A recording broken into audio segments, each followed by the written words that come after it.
بسم اللہ الرحمن الرحیم۔ شروع کرتا ہوں اللہ کے نام سے جو بہت بڑا مہربان نہایت رحم والا ہے۔ دوستوں، بہنوں، بھائیوں، بزرگوں، السلام علیکم ورحمۃ اللہ وبرکاتہ۔ ہم آپ کو اپنے اس چینل تاریخ اسلام میں خوش آمدید کہتے ہیں۔ ہماری سیریل اسلامی معراج کی کہانیاں، جس کی آج 30 نمبر قسط ہے، تو اس میں زوال،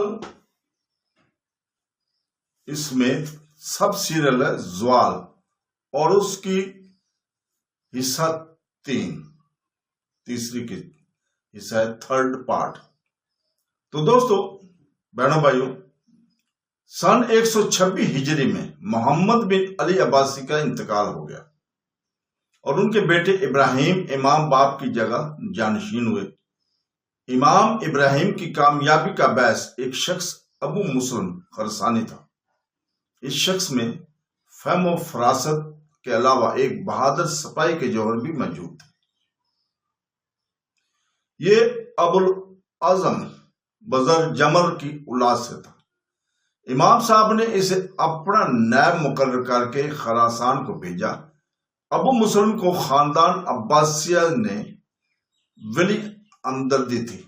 اس نے عباسیہ کی طرف سے سینکڑوں نقیب جا بجا پھیلا دیے۔ طرف دلران آل عباس کے واسطے خاص امتیازی نشان سیاہ لباس مقرر کیا۔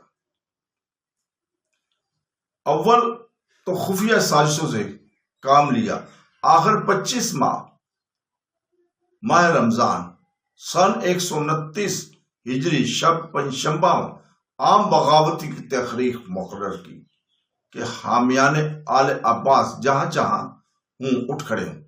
ابو مسلم نے کافی جمعیت بہم پہنچا لی تھی۔ تاریخ مقرر پر سیاہ پوش سوار اور پیادہ رات کے پردے میں اٹھے اور قتل غارت کا عام بازار گرم کر دیا۔ ہم بغداد کے زوال کا بیان کر رہے ہیں، جس کی آج 3 نمبر پارٹ ہے۔ لیکن اس سازش کا حال خلیفہ وقت مروان الحمار پر کھل گیا تھا۔ فوراً عامل بلقاء کے نام حکم لکھا کہ ابراہیم کو قید کر کے بھیج دو۔ امام ابراہیم کے ساتھ اس وقت جمعیت بہت کم تھی۔ ان کے طرفدار ابو مسلم کے متحد خراسان کی تشکیل میں مصروف تھے، اس لیے امام صاحب بغیر کسی وقت کے قید ہو گئے۔ قتل تبینی امر تھا، قتل یقینی امر تھا، اس لیے وصیت کی کہ میرے بعد میرا بھائی عبداللہ جانشین ہے۔ امام ابراہیم تو قتل کیے گئے، لیکن ابو العباس عبداللہ کوفہ میں خلیفہ مقرر کیے گئے، مشتہر کیے گئے۔ ادھر ابو مسلم افواج امیہ کو بے طرفِ شکستیں دے کر ایران پر دوڑ رہا تھا۔ مروان نے ایک لشکر جلال مقابلہ کے واسطے بھیجا۔ ابو العباس عبداللہ نے اپنے چچا محمد ابن علی کو وہ ان کی طرف بھیجا۔ مقام تراب پر ایک سخت خون ریز جنگ ہوئی۔ مروان بڑی بہادری سے لڑا، لیکن شکست گئے اور مصر کی طرف بھاگ گیا۔ چند روز ادھر ادھر پھرتا رہا، آخر گرفتار ہوا۔ 132 ہجری میں دریائے نیل کے کنارے مقام فرات السل پر قتل ہوا۔ مروان المہار کے ساتھ خاندان امیہ کا چراغ شام میں گل ہو گیا۔ ابو العباس عبداللہ، جو تاریخ کے سووں پر صفا کے نائب نام سے مشہور ہے، خاندان عباسیہ کا پہلا بادشاہ ہوا۔ یہ شخص 5ویں پشت میں حضرت عباس رضی اللہ تعالیٰ عنہ حضرت صلی اللہ علیہ وسلم کے غم حضور کا پوتا تھا۔ صفا نے جو ظلم اور ستم کیے وہ ان واقعات کی بہت مشابہ ہیں جو میدان کربلا میں اہل بیت کے پیش آئے۔ خونخوار صفا نے امیہ کے خون سے خوب ہاتھ رنگے۔ خاص دمشق میں 70 سرگردہ بنی امیہ کی دعوت کے بہانے طلب کیے گئے اور محمد بن علی کے سامنے ایک حمام میں لاٹھیوں اور گرزوں سے مارے گئے، اور اسی وقت ان کی لاشوں پر دسترخوان بچھا کر سب نے کھانا کھایا۔ اس کے بعد خاندان امیہ سے جہاں جو ملا قتل ہوا، صرف ایک شخص عبد الرحمن نام خونریز صفا کے ہاتھ سے بچا۔ یہ خوبصورت نوجوان افریقہ کی طرف آ گیا۔ اس کا تعاقب نہایت سرگرمی سے کیا گیا، لیکن قضاء و قدرت نے فیصلہ کر دیا کہ یہ شخص ہسپانیہ میں پھر سلطنت امیہ قائم کرے گا، جس کی عظمت اور شان کا عباسی رشک کی نگاہ سے دیکھیں گے مگر کچھ نہ کر سکیں گے۔ صفا نے اعلان کر دیا تھا کہ امیہ کا کوئی بچہ بھی زندہ نہ رہے۔ اس حکم کی تعمیل خاطر خواہ ہوئی، حتیٰ کہ خلفائے بنی امیہ یعنی امیر معاویہ، زید عبد الملک شام کی قبریں اکھڑوا ڈالی، اور اگر ایک ہڈی بھی ثابت ملے گی تو آگ میں جلا دی جائے گی۔ صفا نے 4 برس صرف خون ریزی ہی میں بسر کیے۔ 136 میں بعارضہ چیچک فوت ہوا، اور اس کے بعد اس کا بھائی ابو جعفر منصور تخت نشین ہوا۔ نیا خاندان اور نیا دارالحکومت تو امر تھا، تو لابد الامر تھا۔ مکہ سے مدینہ اور مدینہ سے کوفہ اور کوفہ سے دمشق 120 برس میں دارالحکومت ہوئے۔ اب عباسیہ کا زمانہ آیا تو نئے پایا تخت کی فکر ہوئی۔ دمشق تو کسی طرح موضوع نہ تھا، کیونکہ ابھی تک امیہ کی حکومت کی تاثیر اس میں باقی تھی۔ دوسرے ایران اور خراسان سے جو طاقت عباسیہ کا سرچشمہ تھے بہت دور تھا، تیسرے قسطنطین کے حدود سے بہت نزدیک تھا۔ اگرچہ امیہ کے وقت یہی قرب سفید تھا، یہی قرب مفید تھا، لیکن خانہ جنگی کی وجہ سے کچھ اور ہی سوچ پیدا ہوگی۔ بحر اسلام نے اپنا رخ یورپ کی طرف سے پھیر لیا اور وسط ایشیا کی جانب بہ نکلا۔ اگر امیہ ہسپانیہ اور عباسیہ میں اتحاد قائم رہتا تو کچھ شک نہیں کہ تمام یورپ اسی رو کی لپیٹ میں آ چکا تھا۔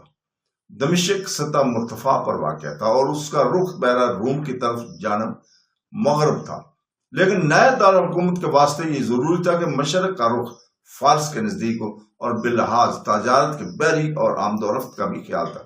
اس لیے دریائے فرات اور دجلہ کے کناروں سے کوئی بہتر موقع نہ تھا۔ عربیوں نے عراق کو فتح کر کے اس جگہ بصرہ اور کوفہ کی بنیاد ڈالی۔ بصرہ اور کوفہ در حقیقت افواج عرب کی چھاؤنیاں تھیں۔ بصرہ دہانہ دجلہ اور فرات پر، اور کوفہ فرات پر، جہاں حجاز سے فارس کی طرف ایک تجارتی راستہ عراق کے زرخیز مدینوں سے آتا تھا، واقع تھا۔ جب کبھی صفا کو قتل و غارت سے فرصت ملتی تو قیصر ہاشمیہ میں رہائش اختیار کرتا تھا، تاکہ جو پرانے ایرانی شہر انبار کے پہلو میں دریائے فرات کے مشرقی کنارہ پر اور اس نہر کے متصل جو بعد میں نہر اسے کلائی اور دریائے دجلہ کی طرف ایک شاخ میں بہتی تھی، واقع تھا۔ اسی قیصر حاشیہ میں صفا کا انتقال ہوا، اور اس کے بھائی اور جانشین خلیفہ منصور نے اس کے بالمقابل ایک قیصر اسی نام کا تعمیر کیا۔ بعض اقوال کے مطابق یہ قیصر حاشیہ ثانی ایک قصبہ تھا جو پرانے ایرانی شہر ہیرا اور کوفہ کے درمیان واقع تھا، یعنی اس کا رخ دریائے فرات کے غربی جانب تھا۔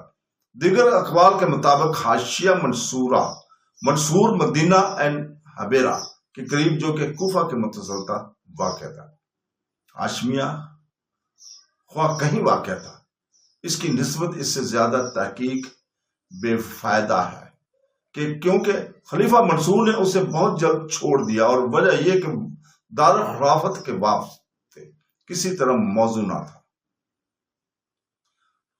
کوفہ جہاں ایرانی نژاد شیعہ اور عربی سنیوں کے درمیان اکثر تلوار چلا کرتی تھی، اس کے بہت ہی نزدیک تھا، اور سچ تو یہ ہے کہ خلیفہ منصور کو ہاشمیہ سے دلی نفرت پیدا ہو گئی تھی، جس کی وجہ سے یہ ہوئی کہ اگرچہ شچر امیہ کا بیج دن سے اکھڑ گیا تھا، لیکن ابھی تک علوی اور فاطمی دعوے دار خلافت موجود تھے، اس لیے ان کی بغاوتوں سے بھی ہنگامے برپا رہتے تھے۔ منصور نے ایک بغاوت کو انہی ایرانی طرفداروں آل عباس کی امداد سے فروغ دیا، مگر حضرات شیعہ کو خلیفہ سے اس قدر محبت قلبی پیدا ہو گئی تھی کہ اسے خدا سمجھنے لگے تھے۔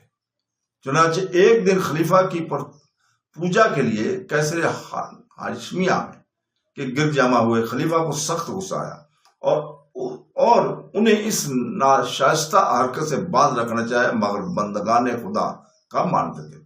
محافظین کیسر پر حملہ کیا اور خود ان کے خدا کو اپنے بندوں کے ہاتھوں سے جان بچانی مشکل ہو گئی۔ درحقیقت منصور ایسے خوفناک اشخاص کی